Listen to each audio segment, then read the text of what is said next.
Suwaibah datang bawa kabar kelahiran Muhammad. Hei Abu Lahab, ponakan kamu telah lahir. Aku senang, aku gembira, sehingga aku merdekakan Suwaibah. Karena kegembiraanku yang sesaat inilah Allah ringankan azab dan siksaku setiap hari Senin.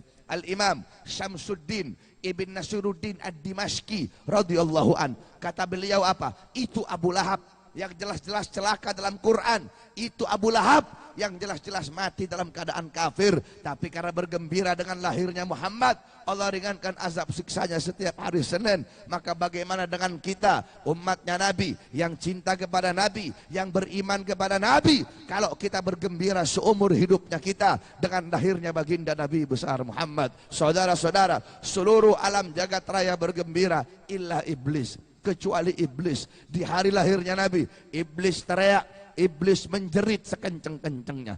Kenapa? Karena musuhnya iblis yang paling besar telah lahir, yaitu Rasulullah. Dalam riwayat kan Nabi pernah nanya sama iblis, hei iblis, siapa musuhmu yang paling besar? Hei iblis, siapa makhluk yang paling kau benci? Apa jawab iblis? Anta ya Muhammad. Kamu wahai Muhammad, musuhku yang paling besar.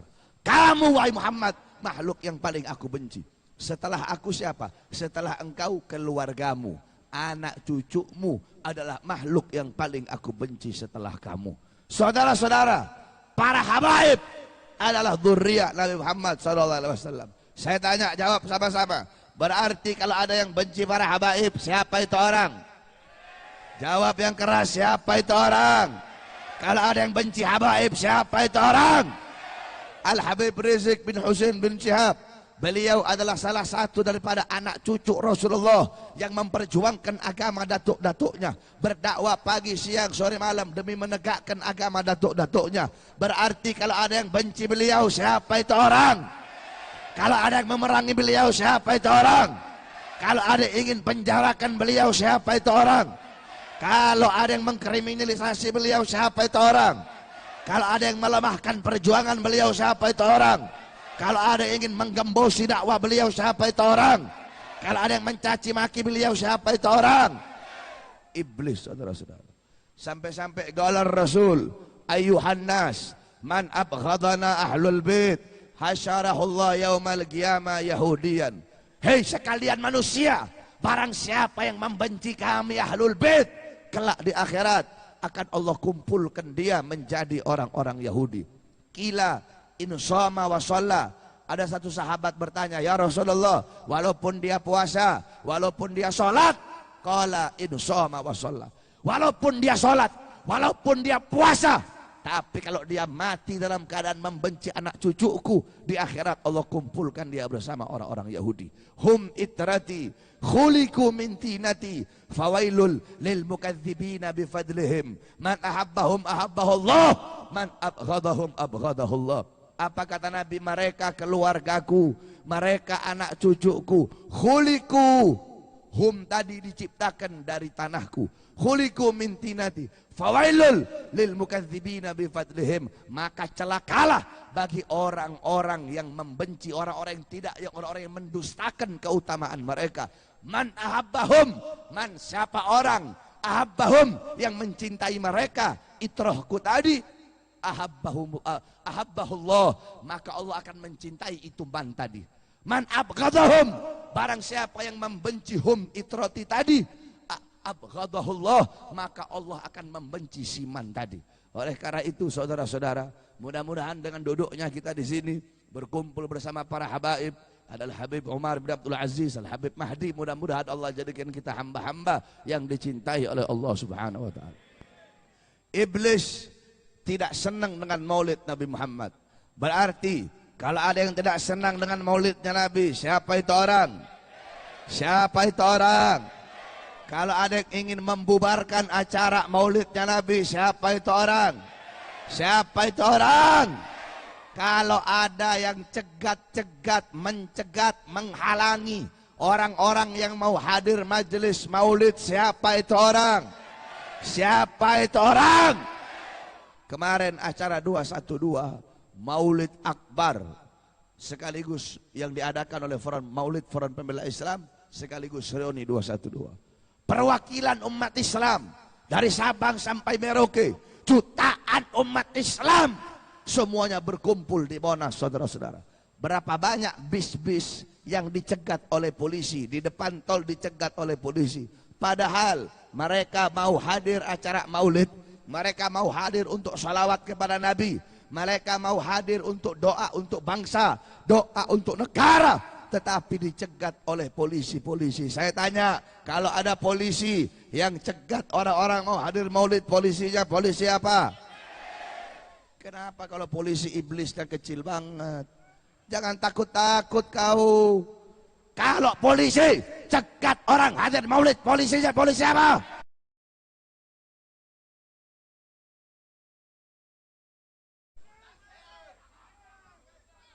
Saya tanya, kemarin kita hadir acara reuni 212, mau ikut maulid, betul? Kita mau sholawatan, betul? Mau bikin Rasulullah senang, betul? Kita bukan mau perang. Kenapa pakai dicegat-cegat? Saudara-saudara, demi Allah, tidak ada pun satu sosok, baik dari kalangan NU, baik dari kalangan Muhammadiyah, tidak ada satupun sosok yang bisa mempersaudarakan umat Islam di seluruh Indonesia. Kamu tahu kemarin 212, humul ladzina yunkirunal maulid hum yahduruna fil maulid. Mereka yang ingkar sama maulid, yang pakai celana cingkrang, jenggot 3 lembar, yang gak suka maulid, yang ngomong maulid bid'ah, yang ngomong maulid syirik, ingkar sama maulid, tetapi mereka ikut hadir, bahkan ikut mahalul qiyam. Sampai-sampai ada yang bisik ke saya, Bib, sengaja ini mahalul qiyamnya ditaruh di akhir, biar yang wahabi-wahabi ini ikut mahalul qiyam, biar yang wahabi ini ikut baca maulid. Siapa? Nggak ada satu sosok NU yang bisa bikin orang wahabi jadi cinta maulid, saudara-saudara. Tidak ada satupun sosok yang bisa mengumpulkan jutaan umat Islam, mempersaudarakan umat Islam selain daripada sosok Al-Habib Rizik bin Hussein bin Syihab, saudara-saudara. Nah, makanya kan saya bilang, Habib Rizik bukan hanya miliknya FPI, betul? Habib Rizik adalah milik seluruh umat Islam Indonesia, betul? Maka kalau para polisi-polisi mau macam-macam dengan Habib, mau menangkap Habib Rizik, kalian tidak akan berhadapan dengan FPI saja, tapi kalian akan berhadapan dengan kami, umat Islam dan rakyat Indonesia, saudara-saudara. Allahu Akbar, Allahu Akbar. Sampai-sampai sering saya katakan, ente orang para polisi, jangan ente tangkap Habib. Al-muslimuna yahtajuna bih. Umat Islam butuh sama sosok Habib Rizik. Kalau kalian mau tangkap, jangan tangkap beliau. Kami demi Allah, kami para Habib-Habib muda, kami para Sayyid-Sayyid muda, kami para Ayib-Ayib muda di seluruh Indonesia, kami siap memenuhi penjara-penjara untuk menggantikan posisi Habib Rizik dalam penjara, saudara-saudara. Habib-Habib muda Palembang siap ganti Habib Rizik penjara. Siap Habib Ayib muda siap ganti Habib dalam penjara. Habib Mahdi siap, nggak kawin lagi nanti, Bib.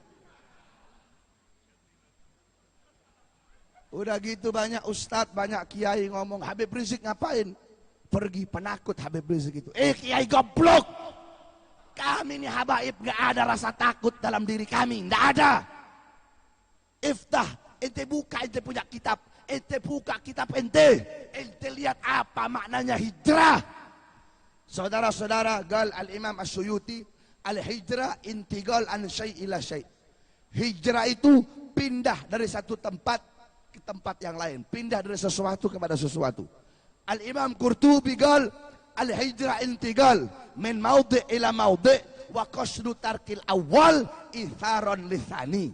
Menurut Imam Qurtubi, hijrah pindah dari satu tempat yang pertama menuju tempat yang kedua dan menyengajai, punya maksud, punya tujuan untuk meninggalkan tempat yang pertama menuju tempat yang kedua. Nah, gal al-Imam Al-Mujahid, berkata Imam Al-Mujahid, al-hijrah tarku diyarahum in khafal fitnah wal ittidari fi dzatillah.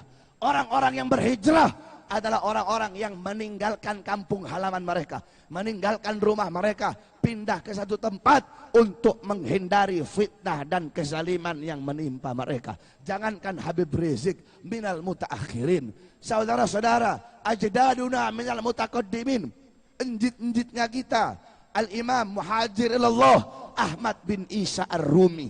Beliau di Baghdad, Dzusyauka, Wasatwa, Wahlad Diyar. Beliau orang yang punya kekuatan, orang yang punya pangkat, orang yang orang yang dipandang ahlud diyar, dipandang beliau. Beliau orang yang Masya Allah punya uang, punya segala-galanya. Tapi beliau tinggalkan itu semua, pindah ke Hadramut. Hadramut mau cari apa? Beliau mau cari pangkat. Kalau cari pangkat gak pindah ke Hadramut. Mau cari apa beliau? Beliau bawa keluarganya, anak cucunya. Kenapa saudara-saudara? Untuk menghindari fitnah dan kezaliman ketika itu yang merajalela di Baghdad. Di Irak ketika itu. Di Basrah, di Baghdad. Nah saudara-saudara, kami punya datuk Rasulullah. Ketika Mekah tidak lagi aman, beliau hijrah. Beliau makanya dikatakan pada itu sanatul idzni. Tahun itu adalah sanatul idzni. Karena Islam itu dulu kan gak ada tahun. Tahun kan di zaman Sayyidina Umar bin Khattab. Gal dha'ulin nas syai'al ladzin ya'rifunahu. Kata Sayyidina Umar, letakkan bagi manusia tahun yang dimana mereka bisa mengenal. Jadi zaman itu nama tahun itu sesuai dengan kejadian terbesar yang jadi pada tahun tersebut. Ada sanatul idzni, ada sanatul amri, ada sanatul amul fijar, ada amul fil dan macam-macam lainnya. Dinamakan sanatul idzni karena Nabi Muhammad diizinkan oleh Allah Subhanahu wa taala, diperintahkan untuk pergi hijrah ke Madinah. Kenapa? Karena Makkah tidak lagi aman bagi untuk Nabi Muhammad, beliau hijrah ke Madinah. Nah, begitu juga Habib Rizik. Saudara-saudara, kalahnya Ahok pada Pilkada DKI. Ahok udah kalah, masuk ke dalam penjara lagi. Itu tidak terlepas dari perjuangan Habib Rizik bin Husain bin Syihab. Nah, mereka sakit hati saudara-saudara. Makanya mereka gunakan apapun cara untuk menjerat Habib, untuk masukkan Habib ke dalam penjara, bahkan untuk menghabisi nyawanya Habib. Akhirnya Habib pindah. Kenapa? Habib pindah ke sana sementara hijrah untuk menyelamatkan umat. Maksudnya apa untuk menyelamatkan umat? Saudara-saudara, demi Allah, andaikan Habib nggak pergi ke sana, tetap Habib di Jakarta, terus ditangkap sama polisi, terus dipenjarakan sama polisi. Andaikan Habib tidak hijrah, terus ditangkap oleh polisi, demi Allah, bukan cuma Jakarta yang banjir darah, seluruh Indonesia bisa-bisa banjir darah, saudara-saudara. Saya tanya, wong kita galuh, orang Palembang, kalau Habib andaikan kemarin gak hijrah terus ditangkap, diam apa biarkan? Diam apa biarkan? Andaikan kemarin Habib enggak hijrah terus ditangkap sama polisi, kalian biarkan atau lawan? Biarkan apa lawan? Biarkan apa lawan? Andaikan Habib ditangkap, bisa-bisa tiap ngelihat polsek kita bakar, betul? Nah, Habib enggak mau itu terjadi. Tidak mau ada pertumpahan darah sesama anak bangsa. Beliau rela dirinya jadi tumbal, anak istrinya jadi tumbal, hijrah ke sana. Yang penting tidak ada pertumpahan darah sesama anak bangsa. Kamu mau cari di mana Habib kayak begitu?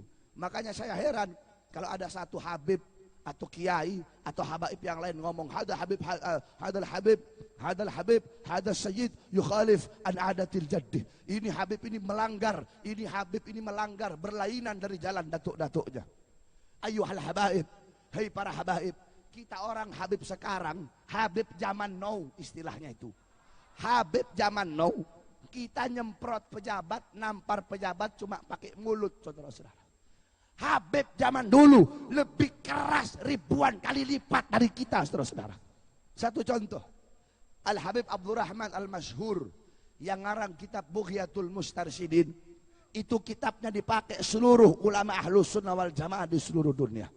Beliau, di zaman beliau sultan itu ada Sultan Al-Qatiri, ada Sultan Al-Gheti. Ketika itu ada Sultan Al-Gheti.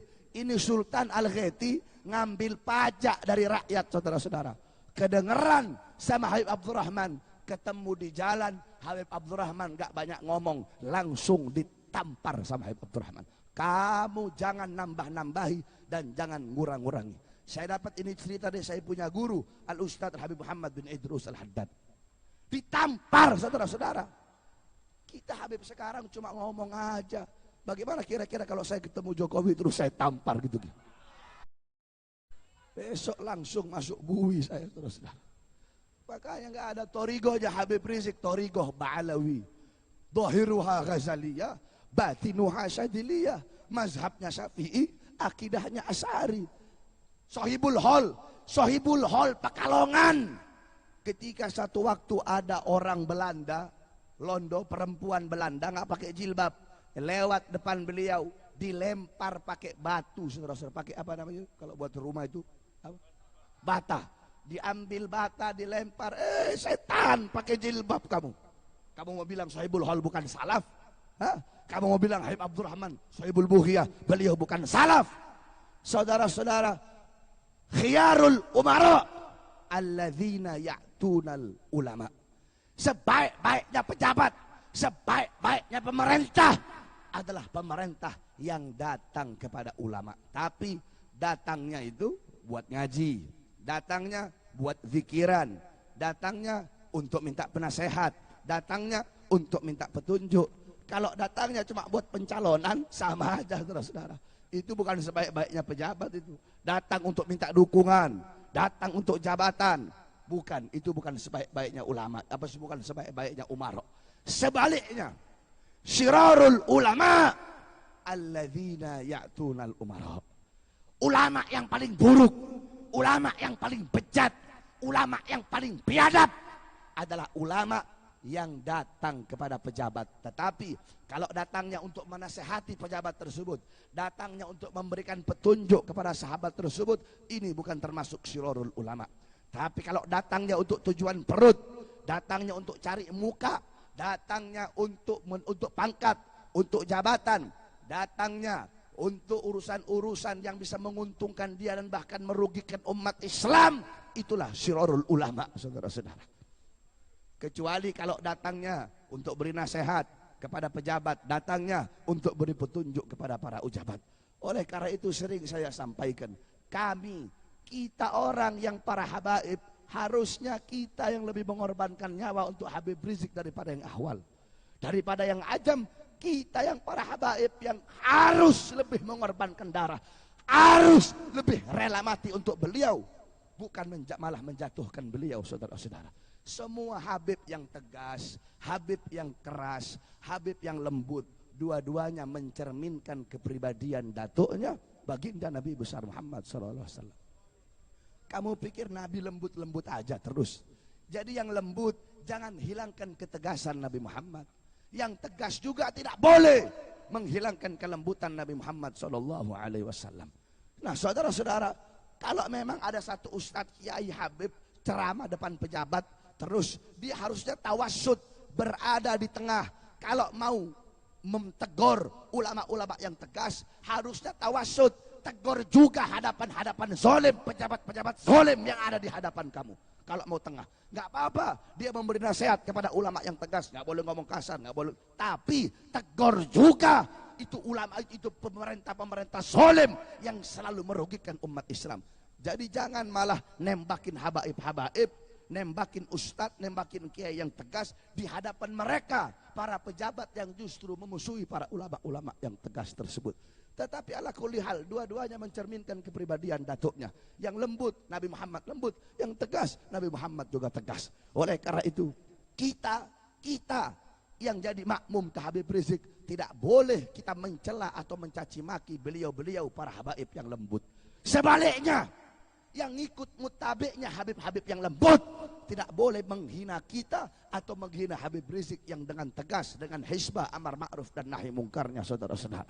Oleh karena itu, hadirin sekalian yang dimuliakan oleh Allah Subhanahu wa taala, saya wasiatkan khusus pada anak-anak muda, engkau pulang dari sini bawa akhlak Nabi Muhammad, bawa ilmunya Nabi, bawa adabnya Nabi. Tidak ada akhlak, tidak ada adab selain daripada adab Nabi Muhammad SAW. Kamu tahu Sayyidina Ali bin Abi Thalib gal, ta'addabtu bi adabin Nabi. Aku beradab dengan adab Rasulullah. Aku berakhlak dengan akhlaknya Rasulullah. Bagaimana akhlaknya Nabi? Bagaimana adabnya Sayyidina Ali bin Abi Thalib?